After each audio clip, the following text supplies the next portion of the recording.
anda Nautica'nın ilk incelemesini yapıyoruz.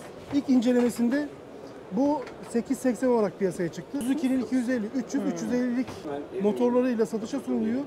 Arkada iki tane şöyle oturmalık alanımız var. Dinlencisinde yeri var. Buradan suyunuzu içebilirsiniz. Ayranınızı içebilirsiniz. Olta atabilirsiniz. Onun için tekne lazım. Şimdi içeri doğru girelim. Şimdi bunun en güzel tarafı ne biliyor musun Nalan? Ne? Şöyle söyleyeyim. Bunun en güzel tarafı biz burada goy goy yaparken, kaptanla öyle otururken şurada oturan arkadaşlarımızla aramızdaki bağı kopartmıyoruz. Bunun en güzel tarafı o. Şimdi sevgili dostlarımız geldi. Ailemiz kalabalık. Geldik böyle oturduk. Burayla orası arasında bir bağlantı kopması olmuyor. Üst tarafta şunu kaldırıyoruz. Bu yine kelebek olarak açılıyor. Alan kayması olmuyor ve alan inanılmaz bir ferahlık oluyor. Bu 7.80'de alan bölmesi olmadan De sus. ne diyorsun sus diyor. Böyle. Bu alanın küçük, dar. Bunu böyle çektiğin zaman al sana kocaman bir mutfak. Şimdi sen bir alıcı gözüyle bak. Sen çünkü 8.80 ya da 7.80, 7.90 ya da 8.5 tekne arıyorsun. Ve fiyatta cebini yakmayan bir şey istiyorsun. O açıdan bu tekne senin böyle ilk görüntülerine göre nasıl? Ya şimdi bu bölüme girdiğimde açıkçası ilk gözüme çarpan model oldu bu benim. Evet. Yani hem boy hem içinin alanı. Yani ne istiyoruz? Bir hafta sonu teknesi istiyoruz öncelikle biz. Tabii. Yani hafta sonu çıktık, 2 gün değerlendireceğiz, Bir kalabileceğiz. gece kalabilelim. Evet, bir gece kalabileceğiz. Sonra kahvaltımızı yapacağız, eğleneceğiz vesaire. Günü tamamlayacağız, hafta sonu tamamlayacağız. Eve döneceğiz. Oradan baktığında mükemmel dizayn. Evet. Yani rahatlıkla dinlenebileceğin bir geniş kamera. Hatta bir misafir veya çocuk için ekstra bir kamera. Tabii. Geniş bir dinlence alanı arkada. Aradaki bölmeyi kaldırdığında burayla kompakt, tamamlayıcı bir alan. Bütünlenmiş bir alan. Evet. Ondan sonra teknenin boyuna ağırlığına göre sahip olduğu motorla güzel de bir hız. Çok güzel hız yapıyor abi. Tabii. Yani bu bölüm Ya hanım orada yatar, sen bu tarafta yatarsın. yani manita orada şimdi yatar. neredeyse bir 40 santim daha ya. Yani 2 metre bir adamın burada rahat rahat uzanabileceği bir alan. Yani senin boyun benden uzun zaten. 1.76. Tamam işte 2 metre boyun var yani. Ha, yakın. Yakın, bir şey kalmamış. Sonra dediğim gibi bak şöyle bir hani çocuklar için muazzam bir alan aslına bakarsan. Tabii abi baksana şuraya. Çok güzel. Ama işte küçük alanı iyi kullanabilmek önemli. Aynen. Yani teknecilikte de aynı. Alanı bayağı bir genişletiyor. Şu çok güzel mesela siz orada oturuyorsunuz. Aynen. Ailenin diğer fertleri burada oturduğu zaman iyi bir alan oluyor abi. Ha. Şimdi en güzel taraf ne dedik bu 8.80'de? Evet şöyle burada gerçekten yani şöyle yan durduğun zaman 5 kişi falan gelir. Ama Peki. burası 3 kişilik. Çağırdığın kızlar neredeler Osman? Yolda kaldı geçen atmışlardı. Şimdi böyle bir güzel bir başüstü var, dinlencesi var. Çok iyi. Yine başüstünde baştan kara merdiveni var. İsterseniz oradan suya atlama yapabiliyorsunuz. Şu an fileler takılı değil ama bunun fileleri gelecek, fileleri olacak. Yani her teknenin olması gerekir zaten çocuklar için. Güvenlik açısından. Ama minderleri çok rahat. Yine kaptan içine buradan ulaşabiliyoruz. Şöyle. Çok kalabalık geldin mesela. Buraya da otur. Oh. Burada oturmak için süper. Burası da güzel. Ama aşağısı daha rahatmış. Ben dizlerimi kırdığım için çok daha rahatmış. Yani orada bir oturma alanı var. Her yere oturma alanı yapılmış burada. Ama muhakkak gelip inceleyin. Yani dışarıdan mesela bizim videolarımızı seyrediyorsunuz, tamam fikir sahibi olabiliyorsunuz ama yani bir şey alırken muhakkak o tekneyi göreceğim. Değil mi? Ben su testi videolarını izlediğimde teknenin çok göreceğim. kutu gibi çok küçük bir şey olduğunu düşünmüştüm. Şimdi öyle gördüğün zaman küçük baksana. Tekneye gelince 9.90 abi şu tekne. Evet. Bak 9.90 gibi 4.50'lik bir duruyor mesela drone'da. Niye? Drone çünkü açısı, kamera genişliği bilmem nesi yaparken yapıyor. Yani tekneyi küçücük bir tekne gibi gösteriyor. Halbuki Ama aslına öyle bakarsan değil, buraya kocaman, geldiğinde devasa kocaman bir dev gibi bir tekne yani. Şuraya göster mesela bak Ömer. 8.80 Nautica mesela. 8.80 Nautica. İsmi de çok güzel. Yellerin efendisi.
on the street last night, said everything's alright. Roller coaster, make it through the day upright. It seems your meal ticket is gone, but life goes on. I could never imagine something better.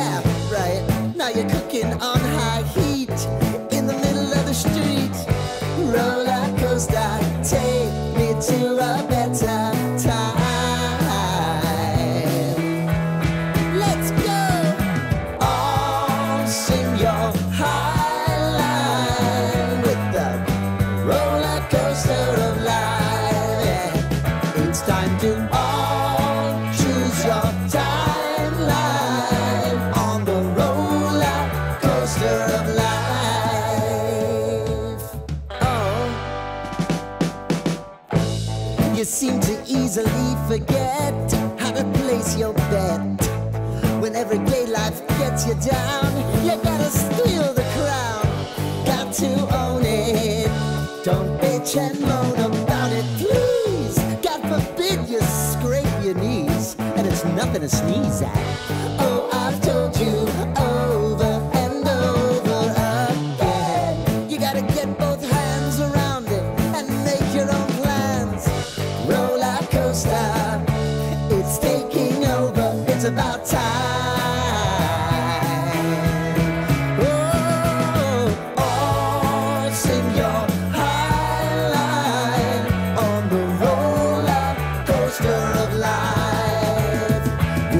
To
riding since so long. All the feels are gone. Fella stopped me on the street last night, said everything's alright. Roller coaster, make it through the day upright. It seems your meal ticket is gone, but life goes on. I could never imagine something better. Yeah, right. Now you're cooking on high heat in the middle of the street. Roller coaster, take me to a better time. Let's go. All sing your high line with the roller coaster of life. Yeah. It's time to all choose your timeline on the roller coaster of life. Oh, you seem to easily forget how to place your bet. When everyday life gets you down, you gotta steal the crown. Got to own it. Don't bitch and moan about it, please. God forbid you scrape your knees, and it's nothing to sneeze at. Oh,